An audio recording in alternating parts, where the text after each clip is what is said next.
말씀 오늘 우리가 이제 그 일주일을 읽었던 말씀이 어디죠? 창세기 18장 18장 말씀이죠. 22절에서 18장 1절에서 22장 부분까지 우리가 커버를 했어요. 특히 이제 우리 지난번에 저기 뭐야 그 8절 때 아케다라고 혹시 기억나세요? 아케다? 아케다? 아케다라는 단어는 무슨 뜻이었죠? 바인딩, 묶는다. 네. 그런데 저기 히브리 사람들은 이제 예전부터 이 나팔절에 어떤 본문을 읽어나면 바로 이 본문 아브라함이 이삭을 묶는 장면이에요. 그런데 신기하게 아케다 아브라함이라고 안 해요. 아케다 이츠학이라고 불러요. 그러니까 그 얘기가 뭐냐면은 이삭이 스스로 묶였다라는 얘기예요. 그러니까 아브라함이 이삭을 묶었다가 아니에요. 이삭이 스스로 묶였다라는 거예요. 왜냐면 이삭의 나이는 그때 당시에 나이가 뭐 열 몇 살 되는 애가 아니에요. 저 우리 아들이 지금 15, 열 몇이야? 뭐 하여튼 지금 9학년이니까 나도 내 나이 모르겠고 우리 아들 나이도 모르겠지만 열 몇 살이에요. 그러니까 얘 정도 나이가 되는 애를 묶었다라는 얘기예요. 저희 아들이 말 잘 들을까요? 야 묶지 않으면 묶일까요? 벌써 도망갔을 거예요. 저 사람 미쳤어! 하고 도망갔을 거란 말이에요. 재단에다 재물로 묶는다 그러면은 나이 30이 넘은 그 건장한 청년이 100세가 넘은 할아버지한테 묶이려면은 낳았을 때가 100살이었잖아요. 아기를 낳았을 때가 이삭을 낳았을 때가 그러면은 30대가 이미 됐으니까는 할아버지 나이는 130 몇 세인 거고 아들의 나이는 30 몇 세인 거예요. 근데 이 30 몇 세 되는 아들이 도망을 갈 수 있었을까요? 없었을까요? 있었겠죠. 그치, 너 죽을 거야 여기서. 그런데 안 도망가고 있는 게 그게 더 신기한 거죠. 이게 만약에 진짜 이 시대에 믿음이라는 걸 빼고 신앙이라는 걸 빼고 그냥 비디오로 영화로 촬영을 했다면은 뭐 아주 특급 살인 이런 거죠. 그렇죠? 예. 뭐 존속 뭐 이런 거 있잖아요. 존속 살인 뭐 이런 거. 굉장히 무서운 이런 단어들을 쓸 수가 있어요. 근데 그런 엄청난 일을 지금 스스로 이치학이 들어갔다라는 얘기를 하고 있는 거예요. 이거는 제가 이제 지난번에 나팔절 때 굉장히 많이 깊게 다룬 적이 있습니다. 여러분들이 궁금하시면은 혹시 그때 이 자리에 안 계셨다면은 그 영상이 우리 교회 그 유튜브 페이지에 있으니까는 꼭 다시 한번 보시기를 부탁을 드립니다. 왜냐면 오늘 다른 거를 좀 하려고 그래요. 네. 왜냐면 이 본문 가운데 18장의 창세기 18장에서 22장까지의 본문에는 정말 여러 가지 이야기들이 많이 나와요. 네. 그 이야기 중에서 여러분들이 한 개를 픽해서 여러분들한테 얘기를 해주는 게 제가 너무 미안할 정도예요. 여러분 너무 재밌고 너무 그 안에 깊은 내용들이 많이 들어가 있기 때문에 그렇습니다. 그러니까는 저를 용서해 주시고 다음번에는 이런 것도 한번 해주시면 좋을 것 같아요. 본문을 먼저 읽으시고요. 그 다음에 이거 꼭 알고 싶어요 하는 거 저한테 메시지로 주시면은 제가 그런 거를 좀 참고를 해서 여러분들한테 만약에 성령께서 그거를 다른 거를 하기를 원하신다라면 제가 개인적으로라도 그 부분을 여러분들한테 만나서 좀 말씀드리겠습니다. 자, 우선 제가 창세기 18장을 첫 부분을 읽으면서 어떤 내용이 있는가 그리고 어떤 것이 주제인가 이 정도는 제가 좀 짚고 넘어가 보도록 하겠습니다. 여호와께서 마물의 상수리 나무들이 있는 곳에서 아브라함에 나타나시니라. 날이 뜨거울 때 그가 장막문에 앉아 있다가 창세기 18장 1절이에요. 자, 여기에서 보면요, 바예라라는 히브리어 단어로 시작이 돼요. 바는요, and예요. 그리고 그가 나타나셨다 뜻이에요.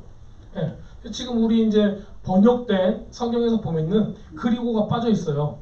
그리고 여기 히브리어에서는 동사가 먼저 나와요. 그가 나타나셨다가 먼저 나오는 거예요. 근데 우리 번역에서는 여호와께서 마무리 상수나무 이렇게 이제 목적어와 이런 게 먼저 막 나오잖아요. 그런데 히브리어에서는요 주어와 동사가 먼저 탁 나오고 뒤에 이런 꾸밈들이 나오는 거예요. 그러니까는 그가 나타나셨다가 맨 처음에 나와서 이게 이 전체 우리가 읽는 본문의 주제어가 되는 거예요. 자, 그렇다면은 이게 어떤 의미로 나타나는가를 보겠습니다. 바예라 그리고 라는 게 들어가 있어요. 자, 그래서 그리고 그런데 이런 거 들어갈 땐요 뭐하고 연결되냐면요 그 앞에 거하고 연결이 되는 거예요. 자, 우리 여러분들 기억을 좀 더듬어 보겠습니다. 바로 이 앞에 어떤 일이 있었죠? 기억나세요? 아브라함이 뭘 받았어요? 언약을 받았죠. 그래서 언약의 증표로 어떻게 해줄까요? 했더니 하나님께서 무엇을 해라 그래요? 남자들은 전부 다 뭘 받아라? 할례를 받아라 그래요. 그런데 만약에 아브라함이 그 언약을 믿지 않았더라면 그 언약의 내용은 이겁니다. 내가 너를 통하여 지금 누구를 주겠다? 자손을 주겠다예요. 자손을 주겠다고 했는데 이 아브라함은 맨 처음에 아이고 엘리에셀이나 뭐 잘 됐으면 좋겠습니다. 내 상속자는 엘리에셀입니다 그래요. 왜냐면 그때 전통이었어요. 내가 자식이 없으면은 나의 가장 신복인 종이 내 재산을 도맡아서 이 모든 것을 다 갖게 되는 거예요. 자, 그런데 그 다음에 하나님께서 나타나서 그게 아니라 너를 통해서 네 몸에서 나올 거야. 그랬더니 여태까지도 이 사람은 또 뭐가 있어요? 아, 내 몸을 통해서 이거 누가 들어요? 그거를 사라도 같이 듣는 거예요. 그렇죠? 사라가 이걸 듣고 우리 남편의 씨에서 나와야 돼. 근데 나는 이미 할머니야. 아기를 못 낳아. 그럼 어떻게 할 수 있을까? 하갈이 있어. 하갈은 왕족이야. 이집트 왕족이고 똑똑하고 혈통도 좋고 건강해.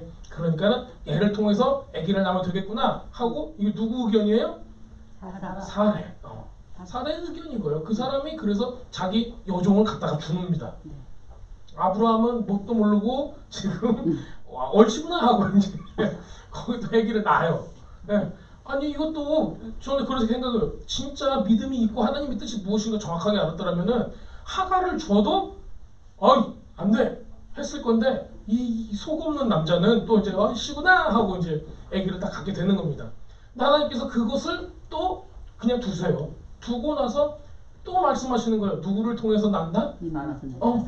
사라를 통해서 나. 자유인. 종이 아니라 종의 자녀가 아니야. 자유인의 엄마한테 나오는 아이를 너한테 줄 거야. 이제 이 얘기를 계속 하시는 거예요. 그러니까 아브라함은 지금 어떻게 되는 거예요? 처음에는 나의 신복 엘리에셀에서 이스마엘에서 그다음 이것까지도 아니라는 거야. 나이 50에 바벨론으로 들어가고요. 하란에서 나올 때가 75세였어요. 그 다음에 우여곡절을 겪어가지고 아기를 낳을 때가 86세. 그 다음에 지금 100세가 돼가지고 99세 때 하나님께서 또 찾아오세요. 그래서 할례를 받게 하시는 거예요. 만약에 할례를 받는다는 거는 뭘 의미하냐면은 그 언약을 내가 믿는다라는 증표로 할례를 받는 거예요. 만약에 하나님 지독하시다. 엘리에셀도 안 된다. 저기 우리 아내의 몸종을 통해서 아기를 낳는데 그때 당시에는 그게 굉장히 자연스러운 거였거든요. 그랬는데도 이것도 아니래. 지금 내 나이는 지금 99세야. 그런데 꼭 90세 우리 아내를 통해서 아기를 낳아야 된대. 그 지금 몇 년이 흘린 거예요? 적어도 25년은 넘게 흐른 거예요. 여러분도 25년이 넘더라 하나님의 약속을 기다려 보신 적 있으세요? 그 한 가지를 놓고 내가 이렇게도 해보고 저렇게도 해보고 해봤는데 그게 아니래요. 계속 아니래. 근데 아브라함의 믿음은 계속 성장을 하는 거예요. 이런 어려움들을 통해서 난 이스마엘까지만 해도 대단하다고 생각했는데 이게 아니었구나 생각을 하는 거예요. 자기 근데 재밌는 게 있어요. 50세 때, 60세 때, 75세 때, 80, 60세까지는 이스마엘을 낳을 때까지만 해도 그 할아버지가 80 몇 세 때 이스마엘을 낳을 때까지만 해도 어떻게 해가지고 아기를 낳았어요. 86세 할아버지 아기 낳으신 거 봤어요? 잘 못 봐주셨죠 여러분들. 그래도 정말 그것도 기적이에요. 그런데 주님께서 언제 와가지고 지금 아브라함한테 할례를 받으라고 그래요? 99세 때 와요. 99세 때. 그러니까 여러분 내가 짜내고 열심히 하고 뭔가를 진짜 해가지고 나 진짜 내년이면 꼴까닥 넘어갈 것 같아. 그래도 하나님은 그 언약을 다른 방법을 쓰지 않는 거예요. 그걸 이루는데. 그 좀 잔인한 느낌이 있어요. 왜냐면 50세 때 아기를 낳게 하고 75세 때 아기를 낳게 하고 86세 때 이스마엘이 아니라 좋은 아기를 낳게 딱 했었다. 그럼 우리가 아주 박수 칠 수 있잖아요. 근데 언제까지 기다리세요? 죽을 때까지 기다리는 거예요. 딱 죽기 전까지 기다리시는 거예요. 그러니까 우리가 할 수 없을 때까지 기다리시는 거예요. 왜? 우리가 할 수 있을 때 했으면요. 뭐라고 사람들이 얘기해요? 아브라함 너의 힘으로 했잖아. 그게 기적이야? 그게 하나님의 언약이야? 그거 네가 한 거야. 네가 한 거야. 네가 돈 있어서 했잖아. 네가 똑똑해서 했잖아. 네가 공부해서 한 거잖아. 네가 이룬 거잖아. 라고 얘기하는 거예요. 그런데 지금 이지학 같은 경우는 어떨 때 오는 거예요? 나이가 99세 때. 우리 로마서에서는 어떻게 표현하고 있어요? 자기 몸이 죽은 것 같다라는 표현을 쓰고 있어요. 그걸 알았대요. 나 깡통인데 속에 아무것도 없는데 그냥 자기는 먹고 싸고밖에 못하는 존재인데. 그게 무슨 얘기냐면요, 열매를 맺을 수 없다라는 거예요. 자기가 열매를 맺을 수 없다라는 걸 지금 알고 있는 거예요. 다른 방법을 썼어요. 나의 상속자가 될 눈에 보이기에 좋은 여자를 또 몸종을 가지고도 아기를 낳고 별걸 해봤는데 하나님께서 아니래요. 여러분들이 하나님께서 여러분과 맺은 약속이 있다고요. 근데 그 약속을 이루기 위해서 이렇게도 해보고 저렇게도 해보고 저렇게도 해봤어요. 그런데 하나님께서 계속 아니라고 하시는 거예요. 근데 이게 무의미한가? 우리가 삶을 살다 보면 이게 무의미하게 느껴질 때가 있어요. 하나님 이렇게도 해보고 내가 저렇게도 해봤는데 다 아니라시요. 어떻게 하라고요? 화가 날 때도 있죠.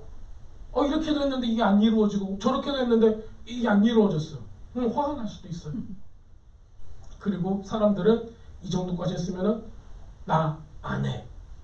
뭐 나오죠. 여러분들 주변에 실족하신 분 좀 있으세요? 나 안 해. 이래도 안 되고 저래도 안 되고 뭘 해도 나는 혼나기만 해. 다 안 된대. 근데 하나님께서 뭘 기다리시는 거예요? 내 능력이 아니라 하나님의 능력으로만 될 때까지, 그러니까 우리가 그 기능을 못할 때까지 기다리시는 거예요.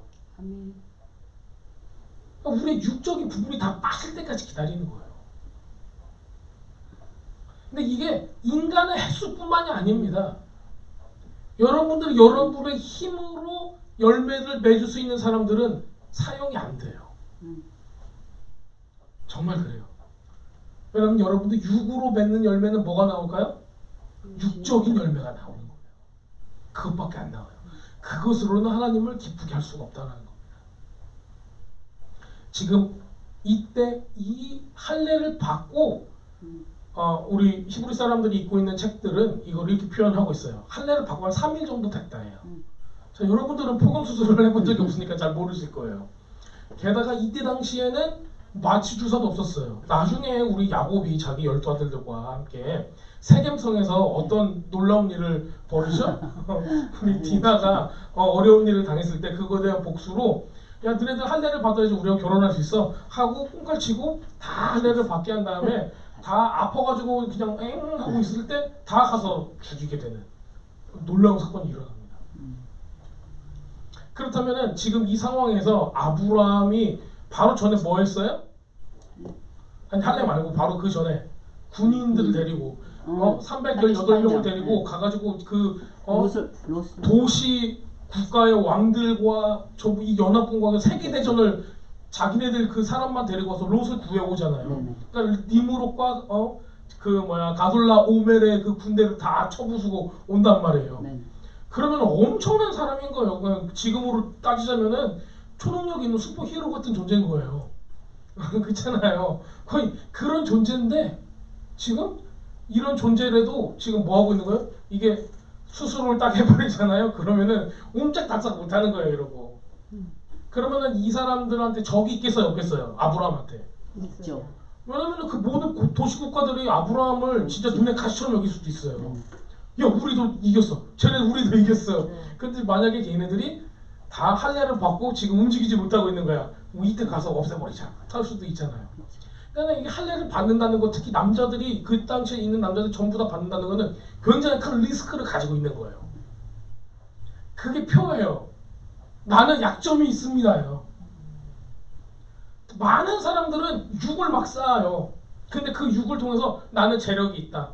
나는 머리가 좋다. 나는 학력이 있다. 육적인 것을 막 쌓는단 말이에요. 나한테 덤비지 마라 이래요. 근데 믿는 사람들은 어떻게 해요? 육적인 거를 끊어내고 나는 하나님의 사람입니다. 나한테는 육적인 게 없습니다. 내세울 게 없습니다. 그 얘기를 하고 있는 거예요. 근데 이렇게 할례를 받고 3일 동안 끙끙 이렇게 누워 있는 거예요. 그런데 지금 우리 아브라함은 마므레 상수리 나무들이 있는 그 곳에서 기다리고 있었대요. 날이 뜨거울 때 그가 장막 문에 앉아 있다가, 여러분들 혹시 그거 기억나세요? 장막 문에 앉아 있다, 그 마을의 어귀에 서 있다가 자기 아들이 올까 매일매일 보는 탕자 약밥 혹시 기억나세요? 네. 그 사람이 왜 성문에서 기다렸을까요? 첫 번째, 성문에 오면은 이 나쁜 아들은 돌에 맞아 죽을 수도 있어요. 왜냐면 아빠한테 에이 죽어라 하고 자기 돈 가지고 도망간 친구예요, 이 친구는. 네. 우리가 생각하는 것처럼 그냥 돈만 가지고 간 친구가 아니라 아버지의 재산을 먼저 아버지 나한테 주실 재산을 먼저 주세요라는 얘기는 뭐냐면은 아빠를 나는 죽은 사람으로 생각할게요라는 뜻인 거예요. 그렇게까지 얘기했으면은 이 히브리 사회에서는 아주 엄청난 나쁜 짓을 한 거예요. 그 상황 가운데 있는 건데, 마을 어귀에 특히 이 성문 앞에 있다는 거는 그 재판이 이루어지기 전에 아빠가 아들을 먼저 데리고 가버리는 거예요. 재판을 안 받게 하려고. 그 사랑이 좀 느껴지세요? 네. 자, 지금도 아브라함이 이 문 어귀에서 장막 문에 앉아 있는 거예요. 뭐 어떤 느낌이에요? 기다리고 있는 느낌이 좀 있을까요? 네. 만약에 여러분들이 아프면은 문 앞에서 이렇게 아픈 데를 붙잡고 있겠어요? 아니면 방 안에서 끙끙거리면서 있겠어요? 여러분들이 어디서든지 수술을 할 수가 있잖아요. 그렇죠? 몸이 어째서든지. 자, 그래서 뭐 배에 뭐 어떤 수술을 했어요. 그럼 여기가 아파. 여기가 아프면 여기를 부여잡고 진통제를 맞으면서 방 안에 들어가 있지, 문 밖에 서가지고 에이 이러고 있을까요? 누가? 안 그런다고. 근데 이 사람이 지금 그러고 있는 거예요. 너무 신기하지 않아요? 이 사람이 영적으로 뭔가를 눈치를 채고 있는 것 같아요. 보면은. 근데 그가 나타나셨다. 얘라 하잖아요. 그런데 얘라, 그가 나타내 보이셨다예요. 스스로를 보여주셨다라고 표현하고 있어요. 되게 재밌죠. 이제 우리 또 이제 지금 모래상수리나무, 마므레상수리나무가 이렇게 나오잖아요. 이 부분에서는 제가 예전에 한번 다룬 적이 있어요. 여기 굉장히 길어요. 이 모래상수리나무, 마므레상수리나무가 한 5-6가지, 한 7가지 정도 되는 이 단어에서 나오는 예수님에 관한 연결된 부분들이 굉장히 많아요. 제가 이거 나중에 정리를 한번 해서 나누도록 하겠습니다. 요거는 제가 보기에는 좀 고급 과정에 들어가야지 여러분들이 쉽게 이해할 수 있고 할 수 있는 부분이라서 우리가 오늘은 나중에 기약하고 넘어가도록 하겠습니다. 자, 이 장막 문에 앉아 있다라는 게 있잖아요. 야샤부라고 여러분들 혹시 아세요? 머무르다, 거주하다, 앉아 있다. 우리 지금 누구야? 에서하고 야곱이 나오죠. 야곱은 어떤 사람이라고 표현하고 있어요? 장막에 거하는 사람이라고, 엄마하고 장막에 거한다, 이런 표현을 썼어요. 그래서 우리가 기존의 전통 교회에서는 이거를 어떻게 표현을 했었냐면은 엄마 심부름을 잘해주고 엄마를 잘 도와주고 부엌에서 열심히 뭔가를 했던 것처럼 이렇게 얘기를 하고 있어요. 그래서 엄마가 누구를 사랑해요? 에서보다 야곱을 사랑했다. 엄마를 도와주니까 우리는 그렇게 생각을 했어요. 근데 그게 아니라 장막에 거하였다라는 거는 주방에 거했다는 얘기가 아니라 말씀을 공부하였다예요. 네. 왜냐면 이게 아주 그 관용적인 어구로 모든 그 이스라엘의 문학 작품에 쓰여져요. 앉아 있었다. 장막에 거하였다는 하나님의 말씀을 공부하였다. 그럼 이때 당시만 해도 그 스승이 있어야 하잖아요. 우리는 모세 이후에는 모세 오경 토라가 나왔기 때문에 와 이걸 공부했어라고 우리가 알고 있는데, 이때는 누구한테 배웠냐면요, 노아와 노아의 후손 셈의 후손들을 통해서 하나님의 말씀을 배웠다고 전해지고 있습니다. 이때만 해도 사람들이 오래 살았어요. 아직까지는요. 등치도 컸고요. 지금에 비하면요. 자, 그러면은 우리가 조금 더 이 내용을 좀 보도록 하겠습니다. 눈을 들어 본즉 세 사람이 맞은편에 서 있는지라 그가 그들을 보자 곧 장막문에서 달려나가 영접하여 몸을 땅에 굽혀. 지금 이 할아버지가 99살 먹은 이 할아버지가 지금 할례를 받았어요. 몸을 움직이기가 힘들어요. 그런 지금 뭐 하고 있는 거예요? 사람 셋이 맞은편에 서 있대요. 그들을 보자마자 장막문에 서서 달려나가 영접했대요. 그러니까 아픈 것도 있는 거예요 지금. 여러분들 어떨 때 아픈 것이 있죠? 반가울 때도 있고, 뭔가 위급할 때도 자기의 고통을 잊고 막 뭔가를 해내기도 하고, 그렇죠. 긴급할 때. 예. 땅에 굽혀 이르되 내 주여 내가 주께 은혜를 입었사오면 원하건대 종을 떠나 지나지 마옵시고 물을 조금 가져오게서 당신들의 발을 씻으시고 나무 아래서 쉬소서 이렇게 얘기를 해요. 자, 여러분들 어떤 할아버지가 여러분들 와가지고 주여 이렇게 얘기하면은 여러분들이 기분이 좋을까요, 나쁠까요? 좀 부담스럽지 않을까요? 네. 지금 아무리 세 사람이 산신령 같은 얼굴로 하고 왔는지 모르겠지만 그렇게 같지는 않거든요. 근데 이게 많은 학자들은 이걸 이렇게 표현을 해요. 세 명이 왔을 때 아브라함의 삶의 특성 중에 하나가 나그네를 대접하는 거다. 그렇게 이제 히브리 사람들의 랍비들은 그렇게 가르쳐요. 그래서 부지 중에라도 나그네를 대접하는 거에 대해서 성경에서는 계속 얘기를 하고 있는 거예요. 그게 이제 굉장히 큰 덕목 중에 하나거든요. 근데 그거에 최고 잘했던 사람이 아브라함을 보고 있어요. 근데 고대 사회에서는 어떤 게 있었냐면요. 우리 도시의 왕들 있잖아요. 뭐 신할 땅에 누구 막 이렇게 나왔잖아요. 그게 나라가 아니라 도시국가예요. 성을 쌓고 그 성의 왕인 거예요. 그리고 걔네들이 통치하는 지역들이 있어요. 그 테리토리가 있는데 그 지역이 이제 왕이 되는 거예요. 근데 지금은 우리가 미국 하면은 미국이 이만큼 크고 어떤 나라 하면 그 나라들의 영토들이 있잖아요. 근데 옛날에는 그렇게 넓은 지역을 통치할 수가 없었어요. 그래서 어떻게 했냐면 도시국가였어요. 그래서 우리 이 도시 이것만 가지고 하는 거예요. 자, 그런데 그 도시가 있는데 만약 여러분들 그 성읍이잖아요. 우리 옛날에 생각하면 지금처럼 큰 게 아니잖아요. 그런데 갑자기 나그네가 왔어요. 모르는 사람. 그러니까 스트레인저죠. 낯선 사람들이 온 거예요. 세 명이서 왔어. 예를 들어서 우리 정탐꾼 보낼 때 생각나세요? 여리고에 정탐꾼이 갔어. 갔더니 바로 경비군들이 막 가가지고 잡으려고 그러잖아요. 네. 그거 보면은 왜 잡으려고 그래요?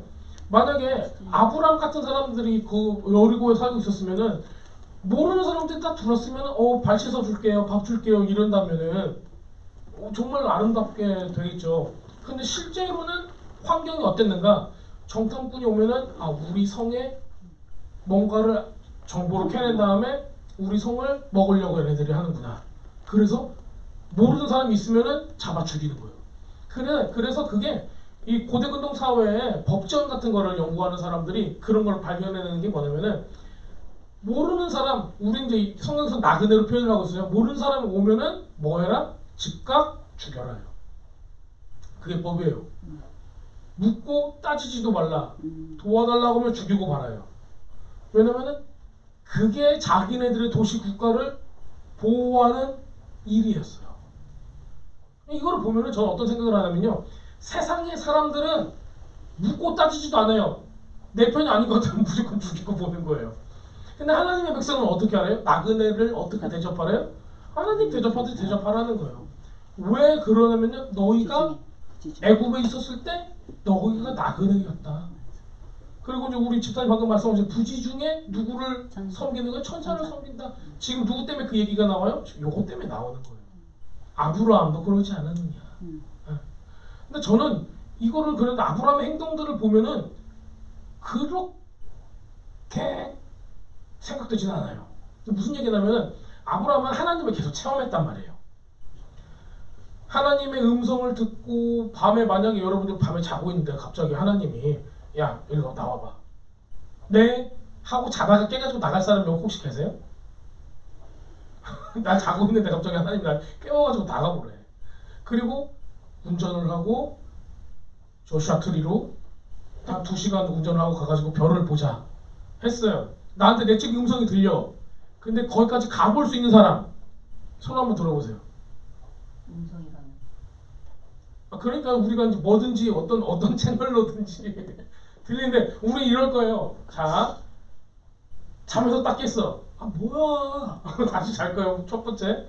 그리고 이거 하나님의 긴박한 음성 같아 하고 귀를 쫑긋했는데 어디까지 가래. 그러면은 아 잠깐 내일 스케줄이 우리 애 지금 셋을 지금 나는 라이드를 또 해야 되고 학교 보내야 되고 밥 해야 되고 아 잠깐 나중에 가시죠 주님.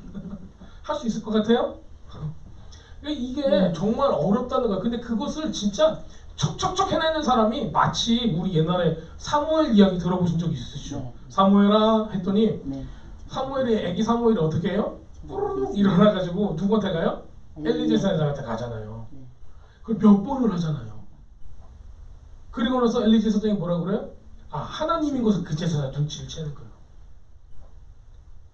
경험인 거예요. 하나님을 경험한 이 사람은 제가 보기에는 기다리는 것도 할례를 받고 기다리는 것도 주님을 기다렸던 것 같아요. 문 어귀에 서서 오기만 해봐라. 저 정탐꾼 하는 게 아니라 보통 도시국가에서는 오기만 해봐라 정탐꾼 하고 이제 무기를 가지고 대적하려고 있는데 지금 아브라함 같은 경우는 주님께서 나한테 분명히 메시지가 있을 것이다 기대를 하는 거예요. 그리고 오자마자 이 세 사람을 극진하게 대접을 합니다. 만약에 아브라함 입장에서 이 사람이 천사가 아니더라도 육을 입고 왔으니까요. 지금 눈앞에 보이는 게 천사가 아니더라도 자기는 항상 이렇게 해왔던 거예요. 또 자 이래서 떡을 가져오고 장막으로 들어가서 사라에게 이릅니다. 속히 고운 가루 새 스아를 가져다가 반죽하여 떡을 만들라. 새 스아가 여러분들 많아요. 네. 뭐 한 스아 가지고 이제 우리 군인들이 뭐 굉장히 많이 먹는 그런 양이에요. 그게 어디 나와 있지? 열왕기상에 나와 있나? 그 다윗의 군인들이 한 스아 가지고 어떻게 먹었다 그런 기록이 나오거든요. 그러니까 이게 사람이 먹을 수 있는 분량의 떡이 아니에요. 네. 굉장히 많이 뭐 스테이크 한 조각을 만들어라 이게 아니에요. 이게 지금 잡아서 음식을 하는 것도 보면요. 좋은 송아지를 잡아서 하인에게 주니 이렇게 있잖아요. 자 여러분들 제가 갔다고 누가 소 잡아준 적 아무도 없어요. 여러분들 어디 갔는데 누가 여러분들 왔다고 소 잡아준 적 있으세요? 닭도 안 잡아줘요? 정말 많은 양을 이렇게 대접을 하는 거예요. 이제 이 상황 가운데 있습니다. 자, 뭐 얼마나 많이 음식을 먹었는가는 중요하지 않아요. 하지만은 아브라함이 어떻게 사람들을 대접을 했는가는 우리가 알 수가 있어요. 아브라함에게 이르되 왜 구절을 해요? 아브라함이 이르되 네 아내 사라가 어디 있느냐? 그랬더니 대답하되 장막에 있습니다. 그가 이르시되 내년 이맘때 내가 반드시 너한테 돌아오리니 내 아내 사라에게 아들이 있으리라 하시니 저가 사라가 그 뒤 장막 문에서 들었더라 이렇게 표현하고 있어요. 자, 우리 바로 전에 할례 받기 전에 누가 왔어요? 하나님이 음성으로 영으로 얘기하신 거예요. 근데 지금은 육을 입고 천사 셋의 모습으로 와요. 자, 아브라함이 어떻게 이 세 사람이 하나님인 줄 어떻게 하나님과 천사인 줄 어떻게 알았냐면요. 바로 전에 영으로 계속 교제를 하던 분인 거예요. 그 느낌을 그대로 아는 거예요. 이 사람은. 자, 여러분들이 어느 때이건 우리가 이게 성령께서 하신 거라는 걸 느낄 수 있는 거는 뭐냐면 여러분이 평소에 기도하던 거야. 그리고 느낌으로 이게 성령께서 하신다는 걸 알 수가 있는 거예요. 똑같은 거 여러분도 그런 체험 많으시죠? 내가 항상 기도하던 거가 어떤 모르는 사람을 통해서 컨펌이 되는 경우들 이런 경우들이 있잖아요. 자, 그런데 보니까요 이 아브라함한테 온 이 존재들이 누구한테 얘기하려고 지금 온 거예요? 사라가 어딨냐고 물어보잖아요. 사람한테. 이제 아브라함한테 얘기하는 게 아니에요. 아브라함은 할례를 받고 나서 쟤는 언약을 믿기로 작정을 하고 그렇게 어려움이 있는데 할례를 받았어요. 적들이 있을 수가 있는데도 할례를 받았잖아요. 자, 그런데 사라한테 얘기하고 싶어서 왔습니다. 11절입니다. 아브라함과 사라는 나이가 많아 늙었고 사라에게는 여성의 생리가 끊어졌는지라. 제가 앞서 말씀드렸다시피 죽은 몸이다 얘기해요. 그 사람은 무엇을 해도 아기는 낳을 수 있어요? 없어요? 없어요. 근데 하나님께서는 짓궂게 이때 오시는 거예요. 여러분들이 할 수 없을 때 오시는 거예요. 사라가 얘기합니다. 속으로 웃고 이르되 12절이요. 속으로 웃고 이르되 내가 노쇠하였고 내 주인도 늙었으니 내게 무슨 즐거움이 있으리요. 이렇게 얘기를 해요. 이게 사라의 속마음인 거예요. 근데 웃었잖아요. 네. 어이가 없는 거예요. 제 나이 모르세요? 제 나이 모르세요? 아, 하시려면 좀 진작 좀 해주시죠. 왜 그러세요 도대체? 이런 얘기예요. 여호와께서 아브라함에게 이르시되, 여기 지금 나왔잖아요. 13절에 보면요, 누구라고 하면 천사가 이르시되가 아니라 여호와께서 이르시되라고 나와 있어요. 첫 번째, 이게 메신저일 수도 있어요. 이 존재가 천사의 메신저. 그리고 그냥 하나님이 육을 입고 이 땅 가운데 오신 거일 수도 있어요. 그래서 어떤 학자들은 예수님께서 이때 아브라함을 만났다라고 표현을 하고 있는 거예요. 혹시 기억나세요? 예수님도 내가 아브라함을 봤다라고 말씀하시는 거 복음서에서 기억나시죠? 50도 안 돼. 내가 너 50도 안 됐는데 네가 무슨 아브라함 만나냐 했던 그 구절 있죠? 네. 그 구절에서 그거를 통해서는 이때 만나셨던 이 분이 예수님이 그냥 몸을 입고 오셨던 걸로 우리가 볼 수가 있는 거예요. 왜냐면 이건 예수님께서 직접 증언하신 거니까. 자, 또 말씀하십니다. 여호와께 능치 못할 일이 있겠느냐. 자, 여러분들 이거 꼭 기억하셨으면 좋겠어요. 여호와께 능치 못할 일이 있겠느냐. 기한이 이를 때 내가 너한테로 돌아오리니 사라에게 아들이 있으리라. 이렇게 얘기를 하고 있는 거예요. 자, 여러분들 꼭 하나님의 방법은 요거예요. 우리의 육이 할 수 없을 때까지 기다려요. 우리 육이 빠질 때까지 기다려요. 그게 아브라함한테는 할례의 모습에서 육을 잘라내 버렸으니까. 사라한테는 뭐였어요? 여자의 생리가 끝나서 이미 폐경이 다 돼버렸을 때, 더 이상 워킹할 수 없는 생식의 기능을 할 수 없을 때까지 기다려버리는 거예요. 하나님께서. 그게 여성의 입장으로서는 할례와 같은 겁니다. 자, 그 가운데 하나님께서 이제 아들을 코앞에다 딱 두고 오는 거예요. 내가 내년 이맘때에 와서 너한테 아들이 있으리라 말씀 선포를 하시는 거예요. 저도 그렇게 생각을 해요. 일찍 얘기했으면 내가 조금 더 편했을 것 같은데. 그런데 주님께서는 항상 다 죽고 나서 얘기를 하십니다. 그리고 그때가 가장 건강해요.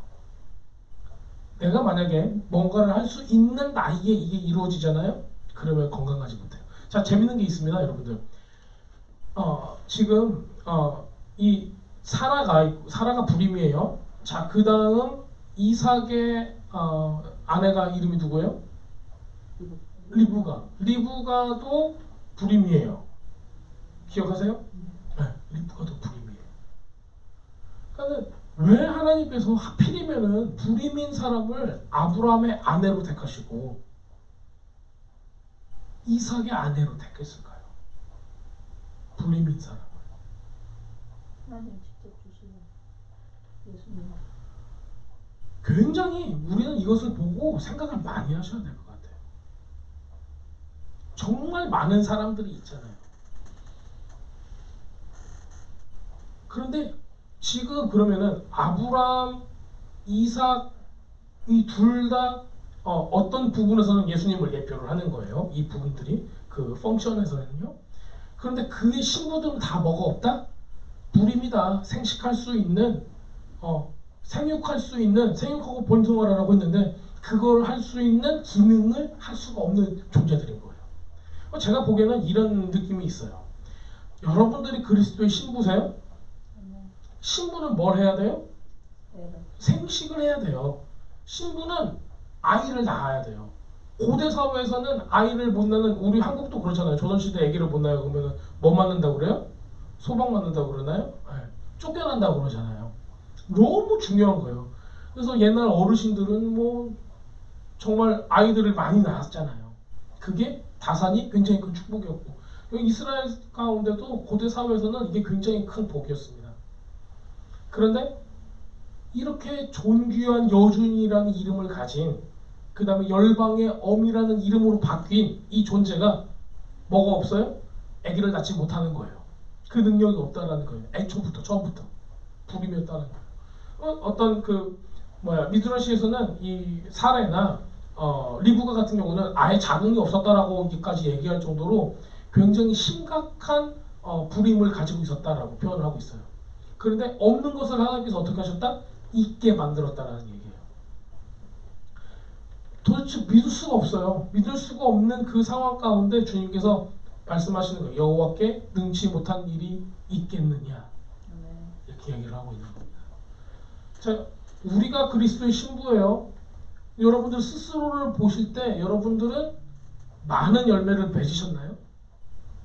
정죄감을 받으라고 하는 게 아니에요. 우리는 많은 열매를 맺지 못했어요. 사람들이 이제 얘기를 하죠. 네가 뭐 했냐? 네가 한 일을 잘 써보세요. 하나님 앞에 네가 한 거를 좀 써봐요. 우리가 써보면 별거 한 게 없어요. 그냥 나는 숨만 쉬고 사는 것 같아요. 밥만 먹고.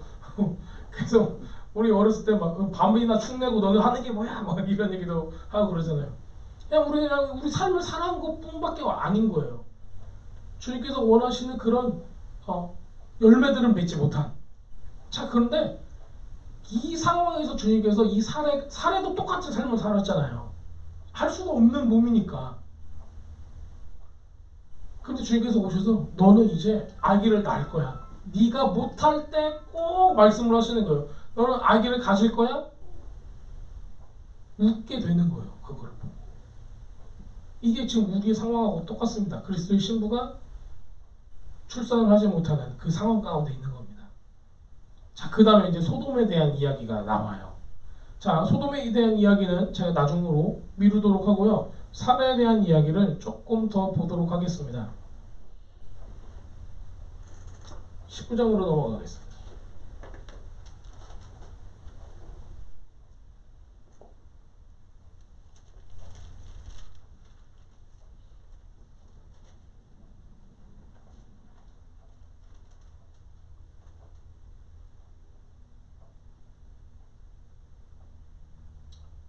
구장도 소돔 이야기예요.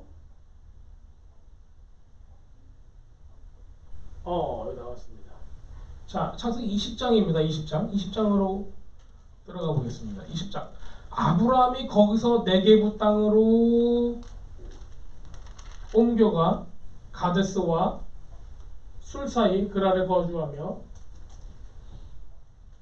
그 안에 사라를 자기 누이라 하였으므로 그랄 왕 아비멜렉이 사람을 보내어 사라를 데려가더니 딱 그 오마주하는 게 딱 있죠. 거의 비슷한 사건이 우리 애굽에 있었던 그 사건하고 굉장히 비슷해요.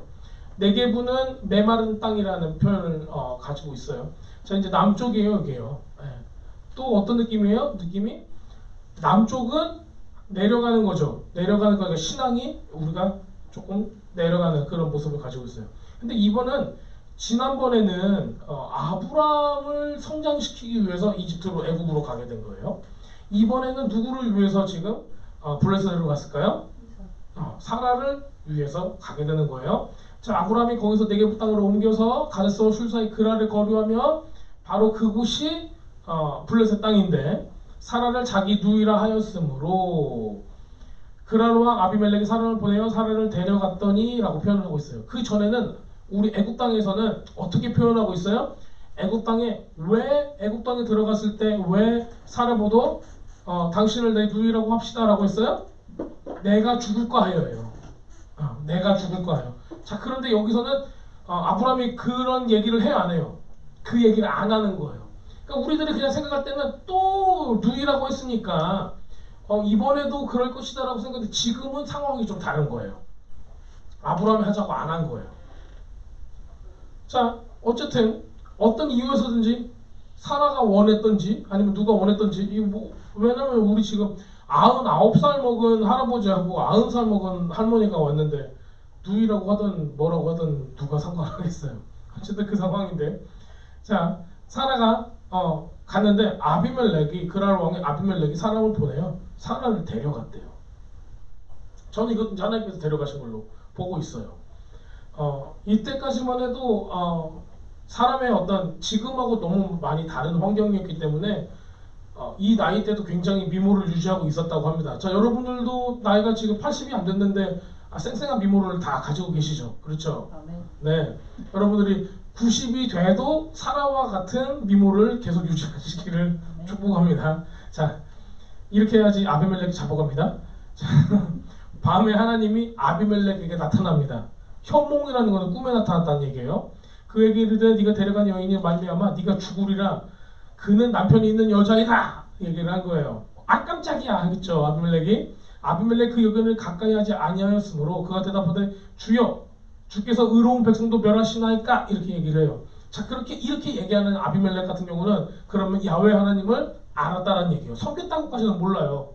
근데 알았다라는 얘기예요. 그 존재에 대해서. 그리고 의로운 사람은 하나님께서 건들지 않는다는 것 정도는 아는 거예요. 이 사람도.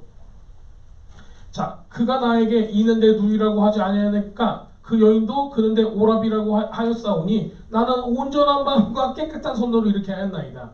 아주 성경에 쓰는 그 관용 어구를 그대로 쓰고 있는 거예요. 여호와의 산에 오를 자가 누구고 이거에 딱 대하면은 온전한 마음 곧 깨끗한 손이라 그 말씀하고 지금 이어지는 말을 지금 누가 하고 있어요? 아비멜렉이 하고 있는 거예요. 자 아비 하면은 나의 아버지는 멜렉 왕이다라는 뜻이거든요. 그러면 이 블레셋 지방에 있는 이 그랄 땅에 있는 이 왕도 하나님을 알았다라는 얘기예요. 물론 아브라함의 수준 정도가 아닌 거죠. 그냥 종교적으로 알았건 어쨌건 꿈을 통해서도 이 사람이 하나님과 대화를 할 정도면은 제가 보기에는 굉장히 영역이 있는 그런 사람으로 볼 수가 있어요. 신앙은 우리가 알 수가 없어요. 나중에 저기 아브라함의 일을 보고 하나님의 살아계심을 보고 나서 거짓을 좀 꾸며서 이 조약을 맺게 하잖아요. 평화 조약을. 그런 일도 하는 걸 보면은 이 사람은 하나님의 능력이 어느 정도인가는 알고 있는 사람이에요. 자 하나님도 여기서 얘기를 합니다. 꿈에 그에게 이르시되 네가 온전한 마음으로 이렇게 한 줄 나도 알았으니까 너를 막아 범죄하지 아니하게 하였나니 여인에게 가까이 하지 못하게 함이 이 때문이라 이렇게 얘기를 해요. 그의 아내를 돌려보내라. 그는 선지자라. 그 사람의 아내를 돌려보내라. 그는 선지자라. 그가 너를 위하여 기도하리니 네가 살려니와 네가 돌려보내지 않으면 너와 내게 속한 자가 다 반드시 죽을 줄 알라. 굉장히 무섭죠. 저 할머니가 시집 안 간 줄 알았는데 편히 데리고 왔다가 죽을 뻔한 거예요. 아비멜렉이 그날 아침에 일찍 일어나서 모든 종들을 불러 그 일을 말하여 들려주니 그들이 심히 두려워하였더라. 아비멜렉이 아브라함을 불러서 그에게 이르되 네가 어찌하여 우리를 이렇게 하였느냐. 내가 무슨 죄를 범하였기에 네가 나와 내 나라가 큰 죄에 빠질 뻔하게 하였느냐. 네가 합당치 아니한 일을 내게 행하겠다. 왜 이랬어? 이렇게 물어봅니다. 자, 이 11절을 보면요. 이곳에서는 하나님을 두려움이 없다라는 표현을 아브라함이 쓰고 있어요. 그러니까는 아비멜렉이 하나님을 속이는 사람은 아니었다는 걸 우리가 알 수가 있습니다. 내 아내로 말미암아 사람들이 나를 죽일까 두려워했어요. 얘기를 합니다. 실제로도 이복누이입니다. 이렇게 얘기를 해요. 자, 근데 이게 중요한 게 아니에요. 이 중요한 거는 요겁니다. 17절이에요. 아브라함이 하나님께 기도하매 하나님이 아비멜렉과 그의 아내와 여종을 치료하사 출산하게 하였으니. 요거가 중요한 거예요. 자, 다시 한번 읽겠습니다. 아브라함이 하나님께 기도하매 하나님이 아비멜렉과 그의 아내와 여종을 치료하사 출산하게 하였으니. 아비멜렉과 그의 아내와 여종을 치료하사 출산하게 하였으니. 자, 그러면 이 전에 재앙을 받았어요. 어떤 재앙을 받은 거예요? 출산을 막는 재앙을 받은 거예요. 하루아침에. 자, 여러분들 이거가 굉장히 저는 중요하게 생각을 해요. 사례를 자기 집으로 데려왔어요. 아비멜렉이. 그런데 뭐가 안 돼요? 출산이라는 게 안 되는 거예요. 열매 맺는 모든 활동이 안 되는 거예요. 자, 예를 들어서 이 나라에 실제로 이제 미드라시는 이렇게 표현하고 있어요. 이 나라에 소가 아기를 낳아야 돼. 소가 송아지를 낳는 그 순간이 됐어요. 산딸이 됐어요. 그래서 오늘 낳는다 하고 있는데 소가 아기가 끼어가지고 안 나오는 거예요. 태를 하나님께서 싹 닫아버린 거예요. 갑자기. 게다가 지금 누가 알았다라는 거예요. 이걸요. 여종과 그의 아내까지도 이 출산에 어려움을 겪었다라는 거예요. 이 초단적으로. 그렇기 때문에 이거를 지금 아브라함이 기도를 해주니까는 어떤 역사가 일어났어요? 출산하게 하였다. 자, 여러분들이 다 출산해보셨나요? 출산 안 해보신 분도 있으실 수도 있고, 저도 저희 애기 엄마가 애기를 낳을 때 셋을 낳잖아요. 저희 애들이 셋이니까 출산할 때 항상 옆에 가서 이제 쪼그리고 서 있었어요. 예, 참 모든 것을 다 보면서 옆에 있었죠. 만약에 여러분들 그 진통과 그런 어려운 시간이 그 시간에 있잖아요. 그때 출산을 못하게 해 하나님이 초자연적으로 아프기만 해. 어떨까요? 뭐 저는 그때 옆에 막 있어도 너무 힘들더라고요. 예. 막 진통을 몇 시간 했어요? 막 물어보면은 잘 나신 분들은 뭐 3시간, 2시간만 났어요. 근데 어떤 분은 막 10몇 시간을 진통하다가 정말 어려움을 겪는 그런 경우도 있거든요. 지금 여기 아비멜렉이 데리고 왔어요. 사례를. 그리고 나서 아기가 안 나오는 거예요. 다. 짐승이 됐고 그 나라의 모든 존재들이 그런 상황에 펼쳐지는 거예요. 그것보다 더 심한 상황일 수도 있고요. 자, 그런데 이거를요, 아브라함이 와서 기도를 하니까 어떤 역사가 일어났어요? 출산이 되어버리는 거예요. 다. 출산이 되는 거예요. 어려움을 다. 자, 그러면은 참 우리가 여기 뭘 보게 됐냐면요, 사라가, 아브라함의 아내 사라가 뭘 봤어요? 하나님이 자기 남편을, 선지자인데 자기 남편을 통해서 뭘 하는 걸 봤어요? 출산하게 하는 걸 본 거예요. 여태까지 그럼 사라는 90살까지 살면서 자기는 어떤 사람이라고 알고 있어요? 나는 뭐가 안 되는 사람? 임신이 안 되는 사람, 불임인 사람이에요. 근데 내 남편은 뭐 하는 사람이에요? 선지자인데 저 사람이 손만 대면 다 임신을 하는 거야. 출산을 하는 거야. 자, 그럼 여기서 자기 아내인 사라는 뭘 볼 수 있을까요? 하나님은 능치 못함이 없는데 우리 남편한테 은사를 줬는데 손 닿는 곳마다 지금 출산하는, 열매를 맺는 지금 축복을 주신 거예요. 지금 이걸 누굴 가르치기 위함이냐면요, 이집트는 아브라함의 믿음을 훈련시켰는데 지금 이 그랄 땅에서의 일은 사례를 훈련시키기 위한 거예요.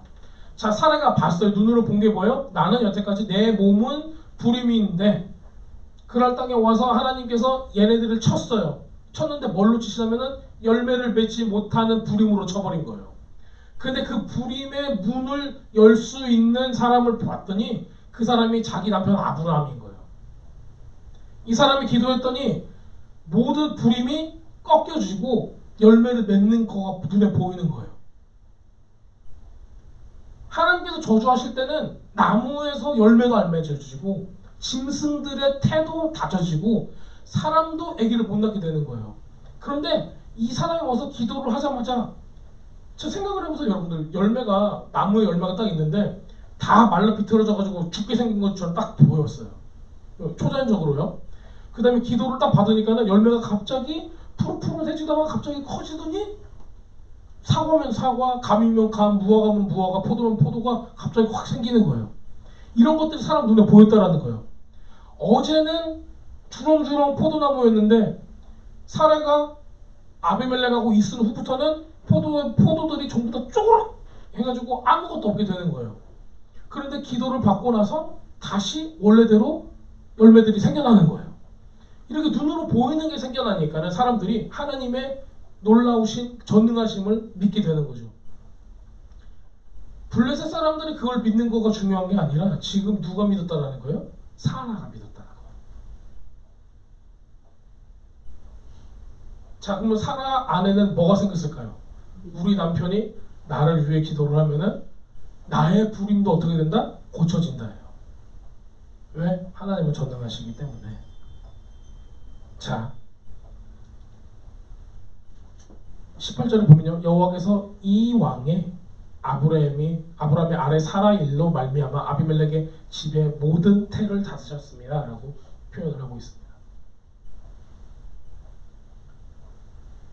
자, 우리가 꼭 이런 게 필요한 것 같아요. 우리가 그리스도의 신부예요. 때로는 우리가 스스로 볼 때 나의 태의 문이 닫힌 것 같아요. 나는 열매가 없다라고 생각할 수가 있어요.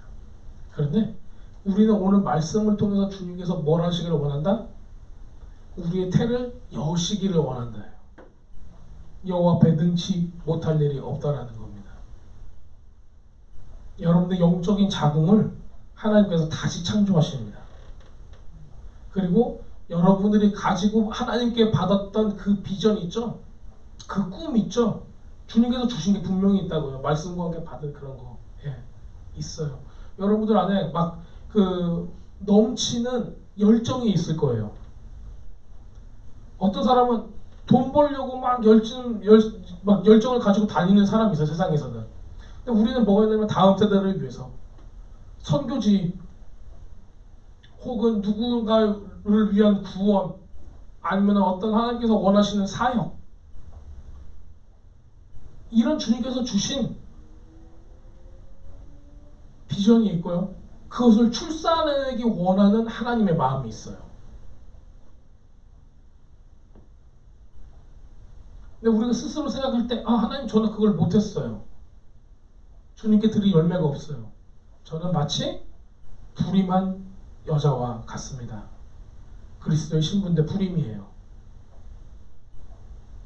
그런 모든 사람들을 두고 주님께서는 오늘 이 창세기의 20장의 말씀을 통해서 우리에게 아브라함의 기도, 즉 하나님의 전능하심을 통해서 다시 우리가 열매를 맺을 수 있음을 보여주고 있습니다. 믿음 없는 사라를 다시 믿음 있게 하시는 것은 누구예요? 하나님이신 거예요. 하나님이 이 사건으로 밀어넣는 거예요. 자, 애굽 땅에 들어갈 때도 하나님께서 기근을 줬어요. 여기도 똑같은 거예요. 여기도 하나님께서 밀어넣는 거예요.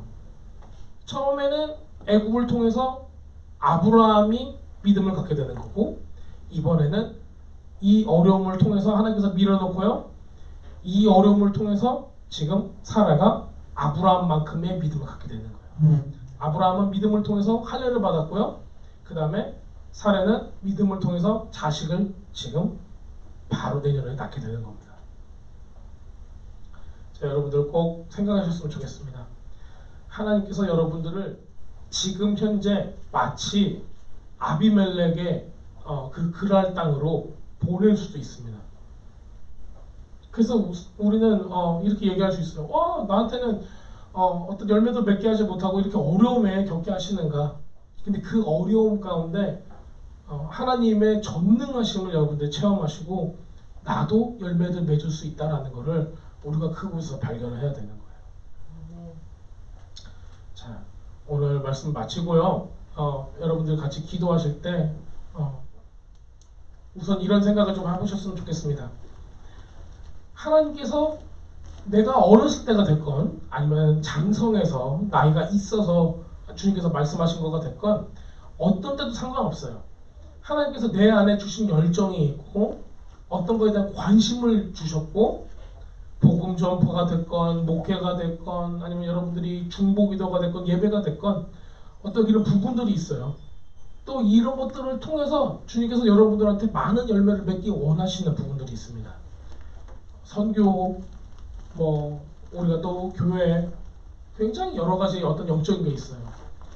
또한 우리 가정에 우리 아이들이 있잖아요. 아이들이 하나님을 잘 모른다면은 우리 아이들이 더 하나님을 알 수 있도록 이런 모든 것들이 여러분들한테 맡겨준 여러분들의 자궁에 품고 있는 영적인 자궁에 품고 있는 여러분들의 출산할 이삭입니다.